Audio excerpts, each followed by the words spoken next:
जी अस्सलाम वालेकुम। जी नासिर बोल रहा हूँ, कैसे हैं आप सब लोग? ठीक। अब देखिए हमारा ये 5वां लेक्चर है। छोटे छोटे हम लेक्चर में बात कर रहे हैं ग्रामर एंड यूसेज के हवाले से, और इसमें हम सेंटेंसेस और उनकी टाइप्स के हवाले से बात करेंगे।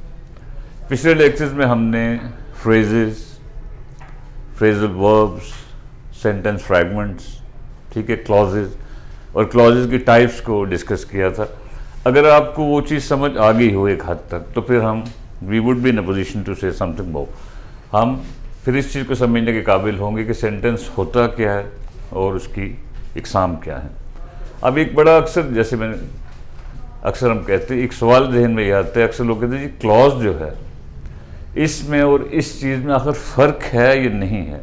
तो हम समझाने की हद तक हम कहते हैं जी कि देयर इज़ नो डिफरेंस, लेकिन ये एक समझाने की हद तक असल में इसमें फ़र्क है। जैसे होता है बाज़ औक़ात एक बंदा है, फर्ज के कोई डॉक्टर है, वो अगर किसी गांव में है, किसी BHU में है, तो वो उसका किरदार और होता है। वो किसी बड़े शहर लाहौर या कराची में जाके किसी बड़े अस्पताल में काम करता है, वहाँ उसका रोल बदल जाता है।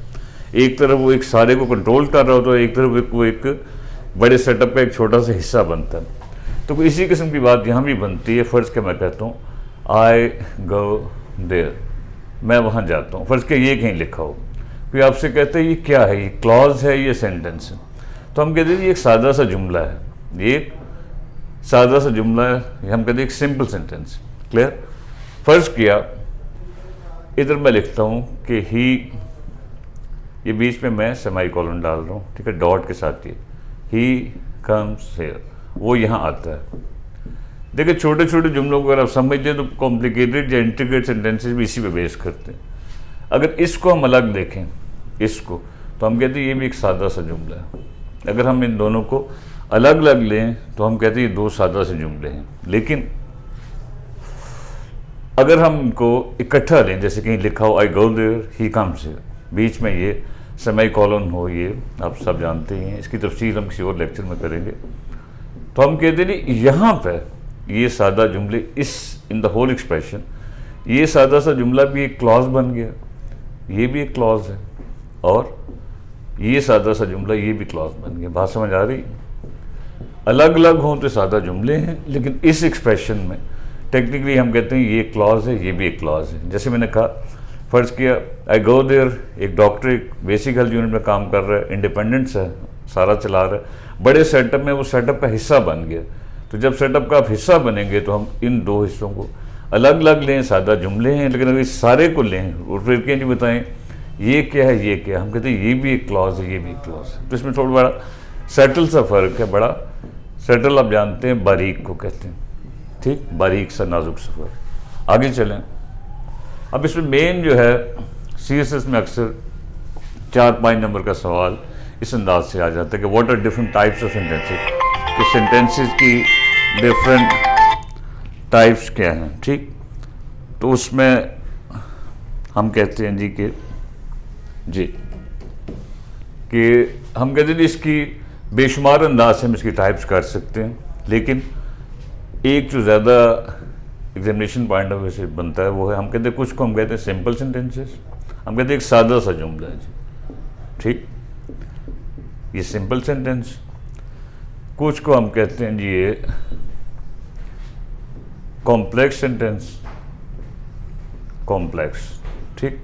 अब देखिए ये मुफ्त के नंबर होते हैं, लेकिन इसको स्टूडेंट्स अक्सर कहते हैं यार पता नहीं क्या अजीब चीज़ है, हालांकि देयर इज नथिंग स्पेशल। एक को हम कहते हैं ये कंपाउंड सेंटेंस, क्या है, कंपाउंड।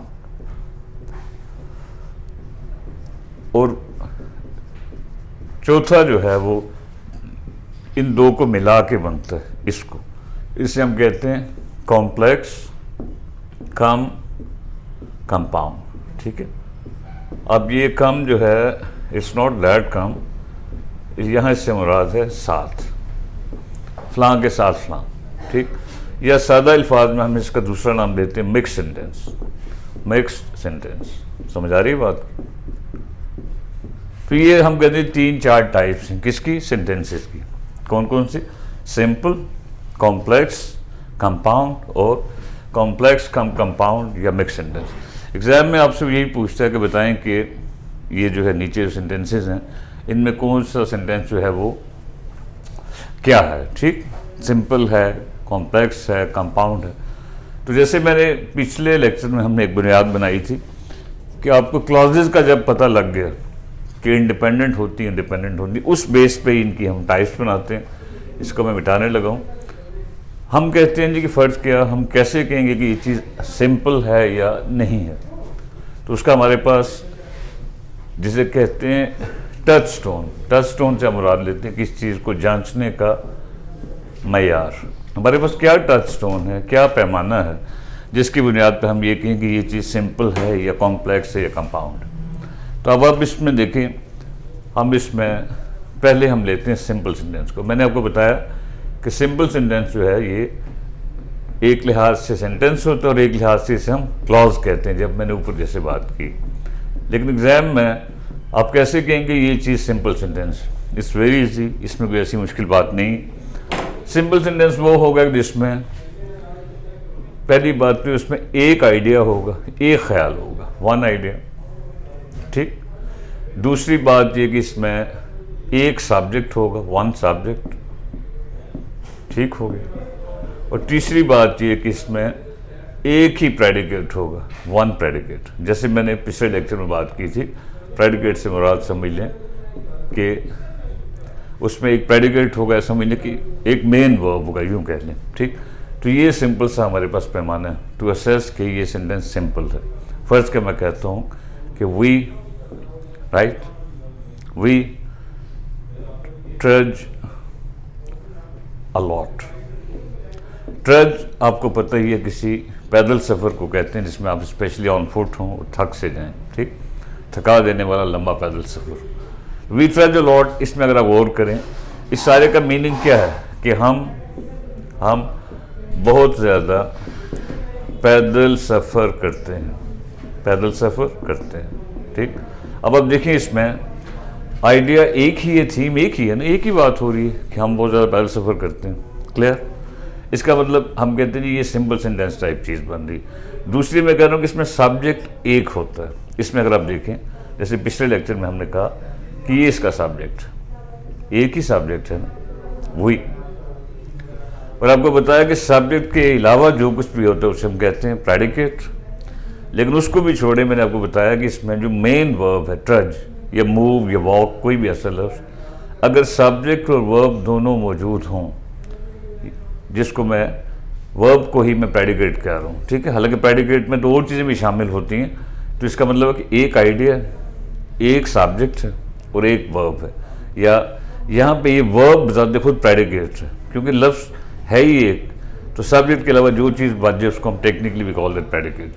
तो ये सिंपल सा सेंटेंस, तो इसको तो पहचानना कोई it's not a big issue. अगले जो इसकी टाइप्स हैं उनमें थोड़ी सी कॉम्प्लिकेशन, उसको इंशाल्लाह हम अगले लेक्चर में देखेंगे। तो टिल देन, खुदा हाफिज़, इंशाल्लाह I will be here very soon. Thank you very much.